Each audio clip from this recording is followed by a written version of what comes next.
Defence expo एक प्रतीक है राष्ट्र गौरव का, राष्ट्र की शक्ति का और राष्ट्र के संकल्प का। मुझे इस अगस्त गैदरिंग को यह बताते हुए बेहद खुशी हो रही है कि इस एग्जीबिशन में 1300 से अधिक इंडियन एग्जीबिटर्स अपनी लेटेस्ट टेक्नोलॉजी और प्रोडक्ट्स का प्रदर्शन भी कर रहे हैं।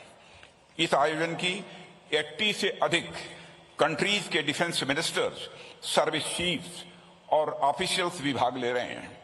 इस तरह की विशाल भागीदारी भारत के उभरते बिजनेस पोटेंशियल में डोमेस्टिक एवं ग्लोबल बिजनेस कम्युनिटी के एक नए कॉन्फिडेंस का भी यह प्रमाण है। इंडियन डिफेंस इंडस्ट्री के बदलते सिनेरियो ने हमारे प्राइवेट सेक्टर को भी प्रभावित किया है और उन्होंने नई अपॉर्चुनिटीज को भी महसूस किया है। आज हमारे पास बड़े इंडस्ट्रियल हाउसेज हैं जो डिफेंस प्रोजेक्ट्स के लिए compete कर रहे हैं और बड़े इन्वेस्टमेंट्स भी करने के लिए वो पूरी तरह से तैयार हैं। प्रधानमंत्री जी, यहां जब मैं बड़े इंडस्ट्रियल हाउसेस की बात कर रहा हूं तो इसका मतलब यह नहीं है कि हमारा ध्यान मीडियम, स्मॉल और माइक्रो इंटरप्राइज सेक्टर पर नहीं है। वास्तव में एमएसएमईज को स्पेशल इंसेंटिव्स प्रदान किए जा रहे हैं और आज हम डिफेंस सेक्टर में एमएसएमईज की भागीदारी में बहुत ही उत्साहजनक ट्रेंड देख रहे हैं। मित्रों, रिसर्च एंड डेवलपमेंट एक और महत्वपूर्ण क्षेत्र है जिसकी कमी के चलते प्राइवेट इंडस्ट्री अपनी पूरी क्षमता के साथ सामने नहीं आ पा रही थी। पर हमने यह अनुभव किया कि डिफेंस प्रोडक्शन में अगर हमें दुनिया में टेक्नोलॉजिकल लीडरशिप प्राप्त करनी है तो फ्रंटियर टेक्नोलॉजीज में हमें रिसर्च एंड डेवलपमेंट फंडिंग को सपोर्ट करने और पब्लिक प्राइवेट पार्टनरशिप को बढ़ावा देने की भी यह आवश्यकता है। टेक्नोलॉजिकल डेवलपमेंट फंड और इनोवेशन फॉर डिफेंस एक्सलेंस जैसे इंटरवेंशंस के माध्यम से हम इस दिशा में आगे बढ़ रहे हैं। मैं माननीय प्रधानमंत्री जी का ध्यान एक विशेष बात पर आकृष्ट करना चाहूंगा। डेफ एक्सपो में पिछले 2 दिनों में 10 से अधिक कंट्रीज के डिफेंस मिनिस्टर्स के साथ बाईलेटरल डायलॉग्स भी मैं कर चुका हूं।